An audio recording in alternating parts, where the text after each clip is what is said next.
If you work with computers, you've likely heard terms like RAM, hard drive, and processor mentioned by tech support or others who are more interested in what goes on inside of a computer's case.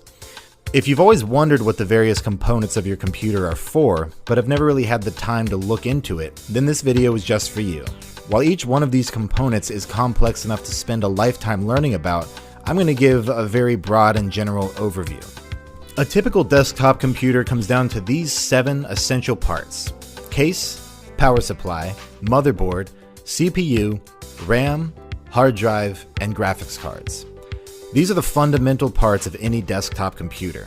It may seem daunting at first, so let's separate these into 2 categories: simple ones and the more complex ones. For starters, let's look at the case. The case is nothing more than a big hunk of plastic that houses everything else. Some of them have more or less physical space, some of them have different parts where you can put screws in or this or that, but at the end of the day, all the case really does is provide a nice enclosed system for everything else. Next up, we have the power supply. This part of your computer, almost always located on the bottom, is the part that plugs into the wall and provides all of the other parts with the electricity needed to do their thing. You can think of it as an extremely advanced AC adapter. The last of the simple parts to mention is the motherboard. The motherboard is a wide and flat circuit board that all of the other components plug into. It's the part that lets all of these components send electrical currents, composing data, between each other. While not particularly expensive, the motherboard is arguably the most important component because without it, you'd have nowhere to put anything else. So that's it for the simple components. Now let's move on to the more complex parts, the ones that deal with data. The 4 main components to keep in mind here are CPU, RAM, hard drive, and graphics card. Now first things first, I'm going to establish some terminology. Keep in mind that CPU is also known as the Central Processing Unit, or processor. These terms all refer to the same thing. They're completely interchangeable. RAM stands for Random Access Memory and is often referred to as just memory. A hard drive is often referred to as a disk drive or storage. And a graphics card is also known as a GPU or graphics processing unit. For this explanation, I'll be using the terms CPU, RAM, hard drive, and graphics card. So let's start with the CPU. The CPU is where your computer does things. It isn't really capable of storing very much data at all, but it's very good at doing things with data. Quickly reading it, arranging it, doing the type of quick and massive calculations needed to run your programs. This is where most of your programs are essentially run from.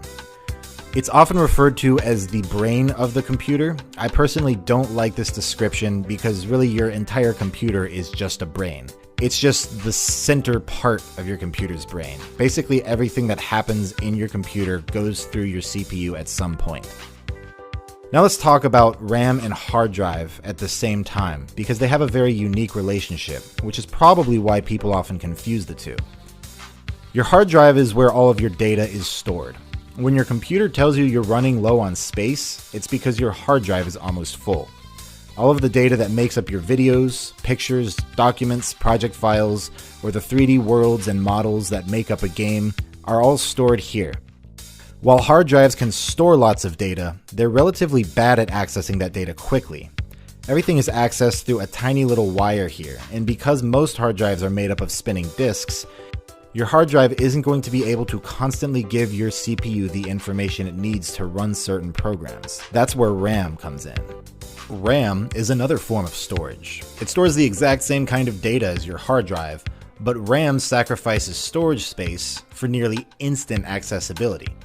Unlike your hard drive, which sends all of its data through a tiny little thin wire, your RAM is arranged in these long, thin sticks that insert into your motherboard. Think about a storage unit. If you have a massive warehouse with only a thin doorway, it's going to be difficult to get in, find what you need, and get out if it's kind of spread all over the place. You'll have to go through a tiny door. But if you have a long, wide storage shed that's got a big, massive garage composing an entire side of it, you won't be able to store as much, but things are significantly easier to get to. Typically, if your computer has 1,000 gigabytes of storage space in your hard drive, it's likely got about 16 gigabytes worth of RAM. Here's where you put the stuff you own but you aren't currently using, And this smaller one is where you put the stuff that you are using and need to be able to get in and out of quickly. When you run a program or a project file, your CPU identifies what parts of data are needed for that program to run. It pulls them from your hard drive, and then it stores them in your RAM sticks for quick accessibility. This is why when you start a new level of a game, for instance, it has to load. Anytime you see loading, it's loading the data that composes that level from your bulky hard drive into your RAM. From a user's perspective, just follow this rule of thumb. RAM allows you to run intensive programs, while disk space allows you to have more of these programs installed. It also allows you to have more of the data they're referencing, whether it be pictures, videos, or mods. And finally, we get to the graphics card. With all of the calculations going on in your computer to turn a bunch of numbers that basically come down to ones and zeros into a constantly updated three-dimensional world, the final and most important and arguably most difficult step is to display that on your monitor. It's possible for your motherboard to do this alone, but it's not going to look good, and it's certainly not going to be able to do much. Your graphics card is essentially an entire computer in and of itself, dedicated to the sole task of figuring out what pixels need to light up on your screen, in what color, and at what time. If you are playing who likes math, I highly recommend you look up fast inverse square root, which is directly related to how three-dimensional worlds calculate perspectives. So that pretty much sums it up. There are other components worth mentioning, such as cooling systems or internal wireless cards, but really those are extras. So to summarize what I talked about so far, the case stores everything in a physical box. The power supply gives electricity to what needs it. The motherboard is the body that everything plugs into. The CPU does everything. RAM stores data that is needed for quick access.